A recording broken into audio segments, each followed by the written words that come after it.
Hai Sobat Timnas, berikut ini sebanyak 5 bukti Sintayong ternyata raja prank di Piala AFF tahun 2020 akan dibahas dalam video ini. Kerap kali omongan atau strategi yang dilontarkan Sintayong membuat banyak orang tercengang. Namun apa yang dilakukan Sintayong ini melambungkan Timnas Indonesia yang kini lolos ke final Piala AFF tahun 2020.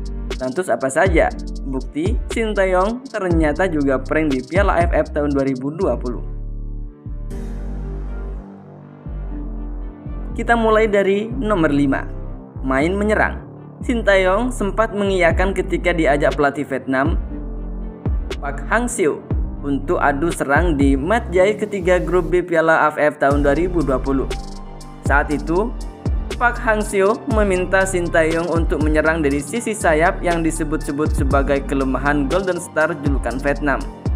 Mereka, Timnas Indonesia, punya kecepatan dan ayo teruslah bermain menyerang lewat dua sayap, kata Park Hang-seo mengutip dari media Vietnam, The Tao 247. Lantas apa respon Sintayong? Pelatih 51 tahun itu mengakui Timnas Indonesia memiliki kapasitas untuk tampil menyerang dan dirinya siap menunaikan tantangan Park Hang-seo.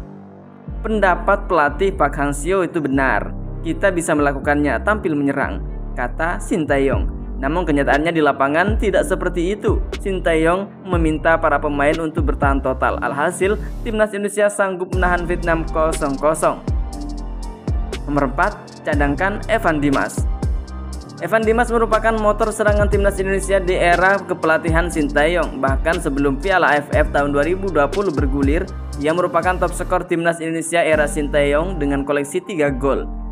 Di dua laga awal Piala AFF tahun 2020, Evan Dimas juga tampil impresif dengan mencetak gol saat Timnas Indonesia menang 4-2 atas Kamboja dan 5-1 kontra Laos.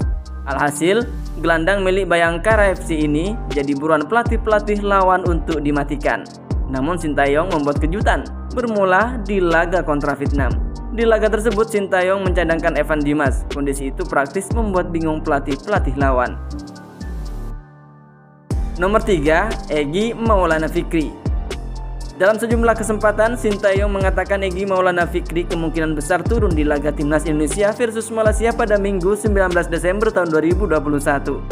Padahal Sintayong tahu Egy Maulana Fikri baru bisa dilepas FK Sinika pada Sabtu 18 Desember tahun 2021. Setelah dilepas pun Egy Maulana Fikri tak bisa langsung bergabung sebab ia harus menunggu swab PCR terlebih dahulu. Bisa dibilang itu merupakan strategi Sintayong untuk mencegah konsentrasi pelatih Malaysia Tang Chi Ho. Egy belum sampai di Singapura, jadi kami sedikit kurang kuat di lini serang. Jadi lagi coba agar Edi cepat datang. Mungkin laga lawan Malaysia bisa bermain, kata Sintayong dalam konferensi pers jelang laga Timnas Indonesia versus Vietnam pada Selasa 14 Desember tahun 2021. Nomor 2, tertinggal lawan Malaysia. Malaysia sempat kena prank saat bertemu Timnas Indonesia di matchday pemungkas grup B Piala AFF tahun 2020. Saat itu Malaysia unggul lebih dulu lewat sepakan Kogil Serawan Raj pada menit 13. Namun Sintayong dan Timnas Indonesia bangkit setelahnya. Timnas Indonesia membalasnya dengan 4 gol. Nomor 1, bangkit lawan Singapura.